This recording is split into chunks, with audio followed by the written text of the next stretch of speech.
नमस्कार, जय CLC। दोस्तों, ज़िंदगी में कॉन्फिडेंस बहुत बड़ी चीज़ है, विल पावर बहुत बड़ी चीज़ है। और ज़िंदगी में कई बार जब परिस्थितियाँ बहुत टफ हो जाती हैं, उन परिस्थितियों में लड़ना अपने आप में बहुत चैलेंज होता है। मैं भी सिदरा गांव बैठा हूँ, निवाई के पास है। निवाई का मतलब है कोटा जयपुर रोड पे एक निवाई बड़ा कस्बा है। निवाई से हम अंदर हैं, पश्चिम साइड में 8 किलो दूरी पे हैं।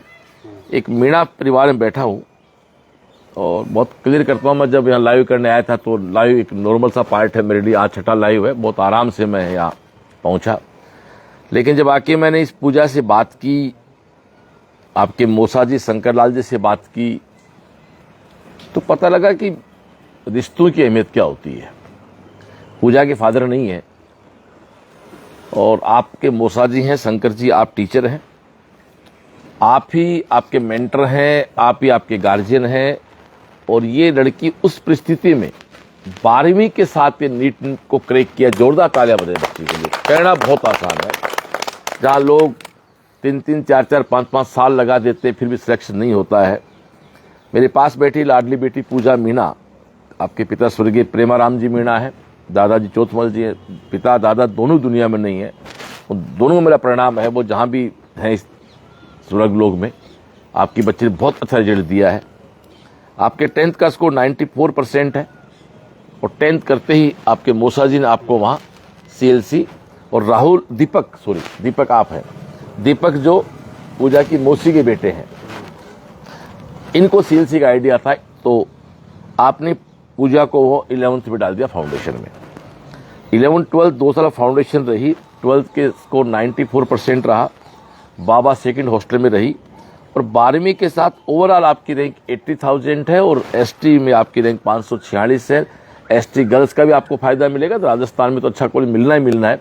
हम भगवान से प्रार्थना करते हैं एक अच्छा एम्स मिल जाए। पूजा 4 बहन भाई हैं, 2 बहनें हैं, 2 शादी हो गई, 3rd पूजा है, 4th मोहित एक भाई है, कौन सा है वो मस्ती कर रहा है अभी अपना, ये 5वीं क्लास में पढ़ रहा है। शंकर जी आपके मौसा जी हैं, जो इस परिवार इस बच्चों को पूरी केयर कर रहे हैं एज ए गार्जियन। आप गवर्नमेंट टीचर में हैं। आपके बड़े बेटे दीपक हैं, जो खुद नर्सिंग कर चुके बेटा आप। और राहुल बेटा है, ये भगत सिंह हॉस्टल में रहता है सीकर में और CLC में 12th क्लास में पढ़ रहा है। तो राहुल से वीडियो कॉल से बात कराई जाए,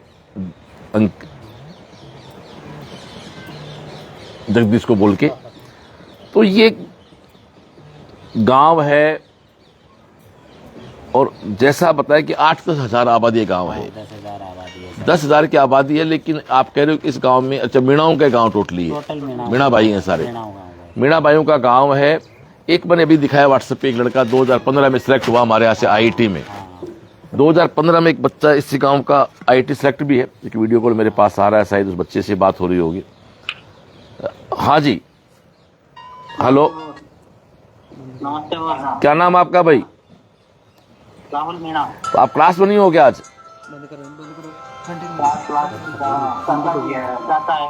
चाचा आए हुए? हाँ। आप कहाँ के हो? टोक कहाँ के हो? निवाई सिगड़ा। हाँ लो, मैं आपके घर ही आया हुआ हूँ। हाँ सर। पूजा को जानते हो? जानता हूँ सर। चलो ठीक है, तो सब ठीक हो, बढ़िया हो? ठीक है, थैंक यू। तो अभी आपको बताया मैंने कि आप ही के गांव का एक बच्चा CLC में बहुत पहले पढ़ता था। हाँ सर। और ये बच्चा है, SI का है। मैं बताता हूँ, मेरे पास पूरी कुंडली इस बच्चे की है। ये बच्चा है राम सिंह मीणा। ये 2015 हमारे पास था। हर्ष राय मीणा जी का बेटा है और इसने IIT खड़गपुर से अपनी डिग्री पूरी की। अब शादी होगी बच्चे की? हाँ, बता दिया ना। तो ये बच्चा पहले से IIT में है। और मेडिकल की बात करें तो शंकर जी, कितने बच्चे आपके गांव मेडिकल में? MBBS कितने बच्चे कर? ये पहले एक लड़की है, हाँ, जो अभी बीकानेर से 2nd ईयर है उनकी, और ये दूसरी बच्ची है सर। और आईटी में एक बच्चा सीएलसी का ही है। हाँ, और इस साल आईटी में एक बच्ची शायद खड़गपुर में ही है, उसका भी आईटी में हो गया था। हम सीएलसी ने इस गांव में एक बच्चा पहले आईटी में दे रखा है और 2 ही बेटे इस गांव में आई मेडिकल में, जो एक बेटी सीएलसी से है। हाँ। और शायद यही एक जागृति के लिए हम लोग गांव में आए। निश्चित बात है 10,000 की आबादी है गांव है, तो ये संख्या बहुत कम है, बहुत क्या बिल्कुल ही कम है। हाँ। अब तक कम से कम 15-20 एसटी का आरक्षण का भी आपके पास एक प्रॉफिट है, उसको भी आपको लेना चाहिए। हाँ जी। और इस बार तो पता है एसटी का टॉपर इंडिया का सीएलसी का बच्चा, ये निशांत मीणा अपना, जो सीएलसी भी टॉप किया है, एसटी को भी पूरी टॉप किया है। तो पूजा मीणा के घर हम लोग बैठे हैं। 10th 94%, 12th 94%, 11th 12th foundation वहां से किया। और 12वीं के साथ आप 80,000 की रैंक और 546 की रैंक आप एसटी में है। निश्चित रूप से आपको अच्छा जीएमसी मिल जाएगा। और शंकर जी का बेटा राहुल अभी वही है। शंकर जी आप बताएं क्या कहना चाहेंगे, आपकी भी ये बच्ची सेलेक्ट हो रही है, क्या कहना चाहेंगे आप?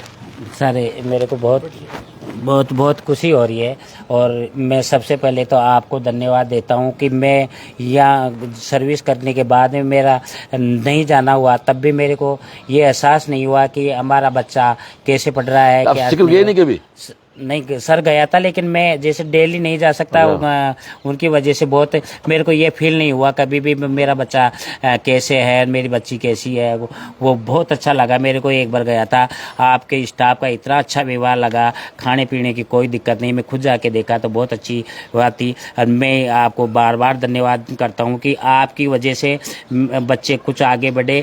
मैं अब ये करता हूँ कि हमारे गाँव के बच्चे बहुत सारे, ये भी हमारे को आए दिन फोन आ रहे हैं, सर मेरे बच्चे को वहाँ कराओ, मेरे बच्चे को वहाँ कराओ। मेरे पास तो अभी 2-5 दिन में मैं वहाँ जाऊँगा और उनको, और लड़की है इनके उत्साहित होके, एक तो मेरा लड़का और एक मेरी भतीजी है दूसरी, वो वर्तमान में सीएलसी में ही अच्छी पोजीशन पे है। और मैं जब तक मैं कह रहा हूँ कि उनका 100% फर्स्ट का उन बच्चे का और उनका फर्स्ट में हो जाएगा। और ये गाँव वाले जो वो ने, उनको बहुत खुशी है, हमारे परिवार को बहुत खुशी है, हमारे परिवार वाले बहुत खुशी है कि थैंक यू सर। दीपक आप बताएं, क्योंकि सबसे पहले आपने सीएलसी के बारे में आपको कैसे, मतलब इस बच्चे को छोड़ने में किसका रोल है?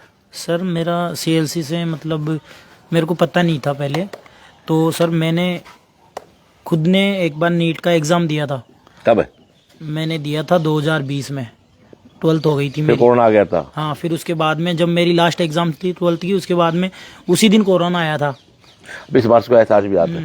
बायो का पेपर था 19 मार्च को, आज भी याद है मेरे को। 19 मार्च को पेपर था, 20 मार्च को लॉकडाउन लगा था, हमारे हॉस्टल खाली हुए थे, वो डेट भूल सकते हैं। उसी दिन फिर हम हॉस्टल छोड़ के आ गए थे यहाँ पे। मैथ का पेपर बाकी रह गया था बच्चों का। मेरे भी ये मन में थी शुरू से कि मैं नीट करके और डॉक्टर बनूं। फिर जब से मतलब 1-2 साल कोरोना रहा, ऐसे डिस्टर्ब हो गया मैं, तो डिस्टर्ब होने के बाद में मेरे ऐसे मन में आया कहीं ना कहीं कि उर्दू ले ले, तो उर्दू में मेरा इंटरेस्ट नहीं था सर शुरू से। मेरे साइंस में नंबर कम आते थे। पहला आदमी हूँ जो मैंने उर्दू लिया। अच्छा, गवर्नमेंट जॉब मिल जाता आराम से। अच्छा, यस उर्दू से सर गवर्नमेंट जॉब मिल जाता है, इस वजह से। तो मेरे क्या है सर, ये था कि शुरू से मैं डॉक्टर बनूं। फिर मेरा क्या है, थोड़ा बिगड़ गया बीच में लेवल, भाई कोरोना आने की वजह से। फिर कोरोना डिस्टर्ब कर दिया, कोरोना ने मुझे डिस्टर्ब कर दिया। डिस्टर्ब करने के बाद में क्या है सर, मैंने फिर RUHS में सिद्धार्थ कॉलेज से मैंने BSc नर्सिंग स्टार्ट कर दी और अभी मेरी नर्सिंग क्लियर हो गई। जयपुर में क्या? जी, जयपुर में। फिर उसके बाद में मेरी सिस्टर थी, ये छोटी बहन, तो ये क्या है हमारे ही रहती थी, तो इसको मैंने मैनेज किया 10th में। ये मैथ कमज़ोर थी इसकी, तो ये मैथ पढ़ने के बाद मैंने इसको सिखाया, गाइड किया। उसके बाद में इसकी 94.17% बनी इसकी। उसके बाद में मुझे आइडिया है, एक मेरा दोस्त था पहले से सिक्कर का, तो उससे मैंने बात की भाई किससे कैसे क्या रहेगा, भाई इसको अच्छी परसेंटेज है, कैसे क्या रहेगा। तो उन्होंने बोला कि CLC का माहौल बहुत अच्छा है।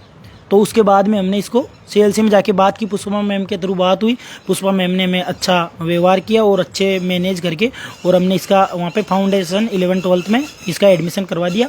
और उसके बाद में रिजल्ट आपके सामने है, मेरी बहन डॉक्टर बन गई। और छोटा भाई है, वो भी 11th-12th वहीं से कर रहा है और वो भी फाउंडेशन से कर रहा है। भगवान से प्रार्थना करता हूँ कि वो भी डॉक्टर बन के ही निकले वहाँ से। थैंक यू दीपक, आपकी मेहनत रंग लाई। मैं चाहूँ पूजा को माइक दिया जाए। पूजा आप बताओ बेटा, अपने जर्नी बताओ 2 साल की अपने। मेरा CLC में मेरा एडमिशन 4 जुलाई 2023 को हुआ और फिर उस टाइम पे हमारा बैच स्टार्ट हो गया था और हमारा सबसे लास्ट वाला बैच था। तो हम सोच रहे थे पता नहीं कैसे मैनेज होगा। फिर धीरे धीरे मेरे फर्स्ट माइनर हुआ। फर्स्ट माइनर में मेरे 463 मार्क्स थे, तो मैं थोड़ा होपलेस हो गई कि इतने में तो क्या ही होगा। फिर धीरे धीरे मार्क्स इंक्रीज हुए तो थोड़ा बहुत कॉन्फिडेंस आया कि हाँ कर सकते हैं हम भी। तो फिर ऐसे धीरे धीरे 11th ख़त्म हुआ। फिर 12th स्टार्ट हुआ हमारा 2 अप्रैल से शायद, है ना? 4 अप्रैल से 4 अप्रैल से 12th स्टार्ट हो गया। खत्म, फिर स्टार्ट हुआ 4 अप्रैल से, खत्म हुआ 25 सितंबर को। मुझे एक डेट याद है। हाँ, तो हमारा 12th स्टार्ट हुआ। मेरे फर्स्ट माइनर में शायद 629 मार्क्स थे, तो मुझे बहुत अच्छा लगा कि मेरे इतने मार्क्स आ रहे हैं तो मैं अच्छा कर सकती हूँ। फिर मेरे ऐसे करते हुए मेरा सितंबर में 12th एंड हो गया, और उसमें फिर उसके बाद में हमारे मिड सेशन स्टार्ट हुए। तेरे नंबर थे 627 फर्स्ट माइनर में, ये रहा तेरे मार्कशीट रही।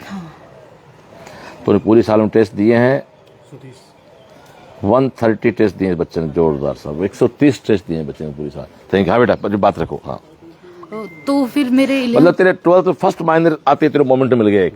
हाँ। क्या बात है। फिर आगे चलो। हाँ, फिर मुझे लगा कि मेरे 11th के कुछ टॉपिक वीक है, तो फिर मैंने टीचर से बात की, तो ऑफिसर ने गाइड किया कि आप इसको टारगेट की क्लास में बैठ के अपना टॉपिक कवर कर लो, या फिर वो अगर क्लास नहीं है तो डाउट काउंटर पे पूछ सकते हो। तो मैंने जो हो सका वो तो टारगेट की क्लास से किया। क्या बात है। अच्छा क्या तूने, तो तेरे 11th का जो पार्ट कमजोर था, टारगेट जाके बैठ के मैनेज कर दिया तूने। हाँ। क्या बच्चे वास्तव में। और फिर जो टॉपिक टारगेट में ख़त्म हो चुका था वो मैंने डाउट काउंटर से समझ लिया, इसलिए मेरी थोड़ा 12th का पोर्शन जो वीक था वो 11th का, हाँ 11th का सॉरी, वो सही हो गया। तो फिर थोड़ा बहुत कॉन्फिडेंस हुआ कि हाँ इस बार में कर सकते हैं हम। और मुझे डर लगता था कि अगर मेरा 12th के साथ नहीं होता क्या होगा, पता नहीं, अजीब सा डर था कि मुझे टारगेट में नहीं जाना। इस वजह से मैं थोड़ा बहुत इसलिए कि 12th के साथ होना चाहिए। और फिर मिड सेशन स्टार्ट हुए। फिर उसके बाद में बायोकेम हुआ। बायोकेम के पेपर मुझे बहुत अच्छे लगे, क्योंकि उसमें पूरा कॉन्सेप्ट, पूरा चैप्टर क्लियर हो जाता था कि हाँ इसमें क्या है, पूरा अच्छे से क्लियर हो जाता था। और फिर दंगल हुए। आपका हॉस्टल कौन सा था? बाबा सेकंड। आपका कोर्स पूरा हो गया था 25 सितंबर को। उसके बाद क्लास आपके टेस्ट चलते रहते थे, उसमें आप कैंप आते थे क्या? यस, मैं कैंप डेली आती थी। कैंप का बताओ शेड्यूल क्या आपका, टाइम से बताओ। कैंप कब से कब लगता था आपका? कैंप एक तो 7 से 12 लगता था, सुबह। और हाँ, और एक 3 से 6 बजे तक लगता था। उसमें हम जा नहीं पाते थे क्योंकि हमारी क्लासेस रहती थी सही उसमें। है। लेकिन बाद में जब क्लास खत्म हुई तो उसमें मैं जाती थी। और एक शाम को लगता है जो 7 से 12। असेंबली का कॉन्सेप्ट आपने कोई फॉलो किया? मुझे असेंबली पर्सनली बहुत अच्छा लगा, क्योंकि वहाँ पे जाके अलग सी एनर्जी फील होती कि हाँ यहाँ पे कुछ तो है। बहुत अच्छा लगता है असेंबली में जाके। मेरा कभी मन नहीं होता कि नहीं जाना आज, फिर भी मैं पता नहीं क्यों चली जाती हूँ, पता नहीं, लेकिन मेरे को बहुत अच्छा लगता है असेंबली में, जो आप मोटिवेट करते हो, टीचर बताते हैं। देखो, लाइव सुनने देखने बताना चाहूंगा, मतलब बच्चे कितने यार समझदार हैं। मतलब एक गांव से 10th पास करे बच्ची जाती है, 11th एडमिशन लेती है, 11th आपका पूरा होता है, फिर आपका 12th स्टार्ट होता है। तो 12th स्टार्ट होता है तो आप अपने 11th के जो कमजोर टॉपिक हैं उनकी चिंता आपको होती है। फिर आप टीचर से मिलते हैं, और मेरा टीचर ओपी से बात करें, मतलब कितना कोऑपरेट करते हैं कि बेटा ये टॉपिक आप टारगेट में कहीं चल रहे वहां बैठ के पढ़ सकते हो। बच्चा कुछ टॉपिक वहां बैठ के पढ़ता है, उस डाउट काउंटर पे आता है। अब दोनों की देखा अवेयरनेस, मतलब 17 साढ़े 16 साल का बच्चा, मतलब गजब है। आजकल के बच्चे कितने सिंसियर हो गए। मतलब आपके टॉपिक कमजोर है, टारगेट जाना ही नहीं है, वीक 12 मुझे रिजल्ट निकालना है, गजब सोचते हैं बच्चे। धन्य बच्चों को भाई, और इसी की देन है ये कि बच्चे 12वीं के साथ अपना रिजल्ट निकाल देते हैं। आप अपनी कैटेगरी में 500 प्लस रैंक के साथ अभी अच्छी जीएमसी में आप एडमिशन लेने जा रहे हैं। बोर्ड का परसेंट आपका 94 रहा। एक बोर्ड और नीट की तैयारी को लेकर लोग दुष्प्रचार करते हैं कि बच्चे में लोड बढ़ जाता है, ये क्या है, क्या कहना आपका इस बारे में? इस बारे में पहले स्टार्टिंग में लगता था कि दोनों को मैनेज नहीं हो पाएगा, लेकिन जैसे ही हमारा फिजिक्स ही को खत्म हुआ, उसके बाद में हमारा जस्ट पेपर था, तो मैंने उससे पहले कभी बोर्ड का पढ़ा नहीं था इतना खास, तो फिर मैंने उसके बाद में स्टार्ट किया। लेकिन मैंने पेपर नहीं छोड़ा कि पेपर छोड़ने में कुछ। तो सीएलसी के टेस्ट छोड़ा आपने? बोर्ड के एग्जाम में टेस्ट दिए तो बोर्ड का भी उसको 94% आ गया। हाँ। क्या सब है? और उस टाइम पे नहीं बस वही नहीं बताओ, जो निशांत मीणा बच्चा है उसके फिजिक्स केमिस्ट्री बायो तीनों 100 नंबर है उसके बोर्ड में। मतलब आप सोच के देखो, फिजिक्स 100, केमिस्ट्री 100, बायो 100, 300 नंबर है। आपका स्कोर है 633, ऑल इंडिया रैंक 197 है, एसटी टॉपर हिंदुस्तान का 12 समझ का। इसके बच्चे यही है 94% 12th में आपके आगे। क्या कहना चाहेंगे पूजा आप, जैसे आप एक गांव से गए, सामान्य घर से गए, ऐसे गांव के बच्चे जो होते हैं उनको आप क्या कहना चाहेंगे कंपटीशन के बारे में, सीएलसी के बारे में? मेरे हिसाब से जिनको लगता है कि हमें कहीं और रह के पढ़ना है तो सीएलसी वेस्ट है, क्योंकि वहाँ पे आपको बहुत अच्छा माहौल मिलता है और वहाँ पे अलग से ही केयर की जाती है कि हर महीने। और मेरी वार्डन मैम ने मुझे बहुत सपोर्ट किया, क्योंकि उन्होंने मैं कभी होपलेस हो जाती थी, उन्होंने बहुत सपोर्ट किया कि आप कर सकते हो, 12th के साथ जाना है आपको। ऐसे हमेशा मोटिवेट रखा कि आपको 12th के साथ ही जाना है, दोबारा मत आना कभी भी। क्या बात है। तो ये एक हमारा आज का एक लाइव एपिसोड है, आज का हमारा 6ठा लाइव है। तो अब हम लोग टोंक जिले के अंदर 2 दिन रहे। कल हम 3 दिन हमने नागौर कवर किया, अजमेर कवर किया, टोंक कवर किया, लगभग 13 जगह 18 जगह कवर की। अल्टीमेट 130 घरों में हम गए। जाने के पीछे मकसद भी यही है कि एक फीडबैक लिया जाए कि किस प्रकार से गाँव के सामान्य घरों के बच्चे आते हैं। और एक 12th की बच्ची, मैं कल्पना नहीं कर सकता इस चीज़ की कि वो अपने टॉपिक्स को लेकर कितने अवेयर है। मैं टारगेट में जाके बैठ जाऊं और टीचर से आप खुद संपर्क करते हैं। और मैं मेरी टीम का धन्यवाद दूंगा कि मेरी पूरी टीम के कारण आज मैं बहुत कॉन्फिडेंस के साथ फील्ड में घूम रहा हूं कि मेरी टीम से बच्चा मिलता है। चाहे वार्डन से, आपने वार्डन की तारीफ की, आपने टीचर की तारीफ की, तो निश्चित रूप से हर जितना भी स्टाफ है, टीचिंग नॉन टीचिंग, वो बच्चा उसके पास आता है, उसकी बात को सुनता है और उस समस्याओं का सॉर्ट आउट करते हैं। यही सीएलसी है, लोगों से बहुत अलग सीएलसी। दोस्तों, आपको पढ़ाई अच्छी होती है, सिलेक्ट हुए, ये तो बात हो गई। ये बाकी 6 घंटे कोचिंग पढ़ाती है, उसमें क्या बड़ी बात हो, तो पढ़ाएंगे तो पढ़ाई तो सर हर तो जगह। 4 पॉइंट वो कोई ऐसे 4 पॉइंट बताओ जिन पॉइंट ने आपका दिल छुआ, बोल यार ये हमारी एक तो वहाँ पे केयर पेरेंट्स की तरह करते कि हाँ सबको अच्छे से देखते हैं, सबका पर्सनली ध्यान रखा जाता है, वार्डन हमेशा देखने को आती है। और एक बात मुझे अच्छा लगा कि वहाँ का इन्वायरमेंट बहुत पॉजिटिव है। कोई भी अगर आप थोड़ा भी होपलेस होते हो तो आपको आपसे मोटिवेट होते रहते हैं हम। और एक सीएलसी में कि असेंबली मुझे सबसे ज़्यादा अच्छी लगी सीएलसी में, क्योंकि वहाँ पे अलग ही पॉजिटिव वाइब्स आती है। असेंबली बड़ी बात है, वो तो नो डाउट। हजारों बच्चा बैठ के ईश्वर का वंदन करता है, हनुमान चालीसा पढ़ता है, ऊर्जा तो क्रिएट होती है। ऐसा नहीं होता तो फिर हम घरों में क्यों दीपक बाती करते हैं, क्यों हम घरों में पूजा पाठ करते हैं, फिर क्यों दुनिया में इतने मंदिर बने हुए, क्यों हमारी माताएं व्रत करती हैं, क्यों हम इतने धार्मिक अनुष्ठान करते हैं। कोई भी धर्म हो, हर धर्म की अपने अपने परंपराएं हैं। तो पूजा, ये बात रही। आपके मेडल्स आपके पास भी हैं, ये आपके देखो, मेडल के बिना तो बच्चा ही नहीं है। और इस साल 12th का जो रिजल्ट बड़ा ही सुंदर मोमेंट हमारे बढ़ाया हमारे सुनील सर ने। बाकायदा बोर्ड 225 लिखा हुआ है, बाकायदा 93.8 क्यों, बच्ची का नाम, पिता का नाम और कंप्लीट एक मोमेंटो हर बच्चे को दिया इस बार हमने। अबव 80% से जो ऊपर बच्चे थे, सब बच्चे के नाम और पिता के नाम के साथ हमने मोमेंटो। हाँ जी, ये ऑफिसर ये गुड़िया आपकी बहुत तारीफ कर रही है। पूजा मीणा नाम है, ये सिलेक्ट हुई है 12वीं के साथ। वो इस बच्चे ने जितनी मेहनत की है ना, और उतनी मेहनत किसी ने नहीं की। और ये बच्ची 11th क्लास में, इसके कुछ टॉपिक वीक रह गए थे, ये बच्ची टारगेट में पढ़ने आती थी और